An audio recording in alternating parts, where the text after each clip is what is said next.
Assalamualaikum warahmatullahi wabarakatuh. Halo teman-teman, kamu mahasiswa, bosan belajar gitu-gitu aja? Setiap mahasiswa pasti memiliki prinsip-prinsipnya masing-masing mengenai pembelajaran online atau daring. Setiap mahasiswa pasti punya cita-cita dan impiannya masing-masing. Maka dari itu, sebagai mahasiswa harus tetap semangat untuk menggapai cita-cita. Begitu pula ketika pembelajaran daring ini, kita harus bisa dan harus terbiasa dengan pembelajaran daring ini.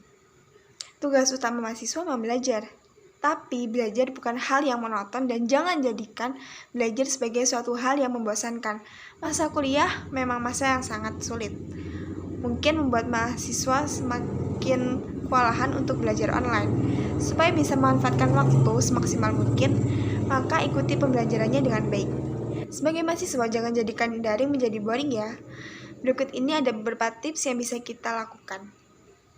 Tips yang pertama ialah atur waktu sebaik mungkin. Tentu saja kita sebagai mahasiswa harus pintar-pintar mengatur waktu. Ada waktunya kerja, ngampus, hangout. Begitupun dengan pembelajaran online. Atur jadwal sebaik mungkin, jangan sampai dikejar-kejar deadline, karena akan merusak mood dan kamu pasti akan malas belajar. Yang kedua, kuasai dirimu, gaya belajarmu seperti apa. Kuasai gaya belajarmu terlebih dahulu. Setelah itu, kamu akan bisa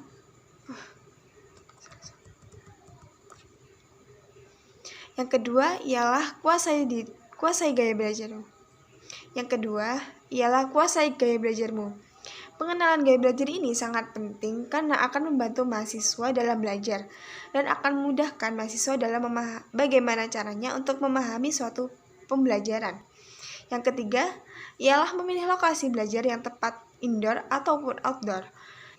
Nah, untuk mahasiswa yang suka belajar dalam suasana yang sepi, maka kamar merupakan tempat yang sangat cocok buat kamu belajar sendiri dan tenang. Belajarnya dengan posisi duduk tegap dan tetap fokus pada pembelajaran. Jangan sampai kamu buyar karena kamu berbaring dan ketiduran. Buat kamu yang suka gaya pembelajaran yang ramai, kafe merupakan tempat yang sangat cocok buat kamu yang suka belajar berkelompok atau ramai. Kafe bisa menjadi tempat ternyaman buat online loh, karena di sana kita bisa enjoy dan bisa menikmati alunan musik yang ada di kafe. Fasilitas di sana juga lengkap. Salah satunya adalah wifi gratis, yang dimana wifi gratis ini sangat diperlukan atau sangat diincar oleh para mahasiswa untuk bisa mendapatkan internet gratis. Namun di masa pandemi COVID-19 ini, belajar di kafe sangat tidak dianjurkan. Tetapi kita bisa belajar di kafe jika kita mengikuti protokol kesehatan. Kemudian yang keempat ialah kita bisa konsentrasi belajar dengan menggunakan lagu. Nah, kita bisa menggunakan lagu ini untuk merefreshing otak kita agar tidak terlalu jenuh dengan pembelajaran. Kita bisa menggunakan lantunan lagu-lagu. Kita bisa mendengarkan lagu-lagu yang kita sukai sehingga bisa menambahkan mood kita, menaikkan mood kita agar kita tidak terlalu stres dengan pembelajaran. Yang kelima, siapkan alat-alat yang menunjang pembelajaran. Untuk pembelajaran daring sudah pasti kita sangat membutuhkan internet yang sangat cepat. Dan kita juga memerlukan alat tulis karena mungkin kita akan mencatat materi-materi yang sangat dibutuhkan atau materi-materi yang penting ketika dosen membahas materi tersebut.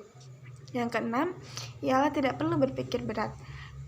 Ini adalah problema yang terjadi pada mahasiswa. Mahasiswa seringkali berpikir bahwa tugas yang diberikan dosen itu terlalu berat baginya. Padahal jika dia berpikir tugas tersebut mudah, maka pasti dia akan mudah juga menyelesaikan tugas tersebut. Kemudian yang ketujuh ialah targetkan nilai IPK kamu. Dengan cara ini kita bisa meningkatkan semangat kita untuk bisa mendapatkan nilai IPK yang kita inginkan. Jadi, kita harus tetap berjuang dan bekerja keras untuk mendapatkan nilai IPK yang bagus tersebut. Kemudian yang terakhir adalah sediakan waktu untuk menghibur diri. Maka kita bisa meluangkan waktu untuk bisa beristirahat di sela-sela kesibukan kita sebagai seorang mahasiswa.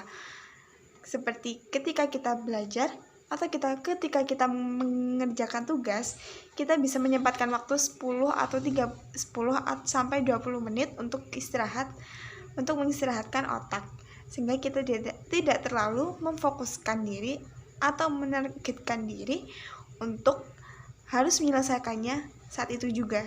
Jadi kita bisa sedikit bed rest, atau kita bisa sedikit menghilangkan rasa stres kita karena banyaknya tugas.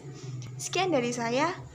Itulah tips-tips yang bisa saya berikan kepada kalian semua. Wassalamualaikum warahmatullahi wabarakatuh.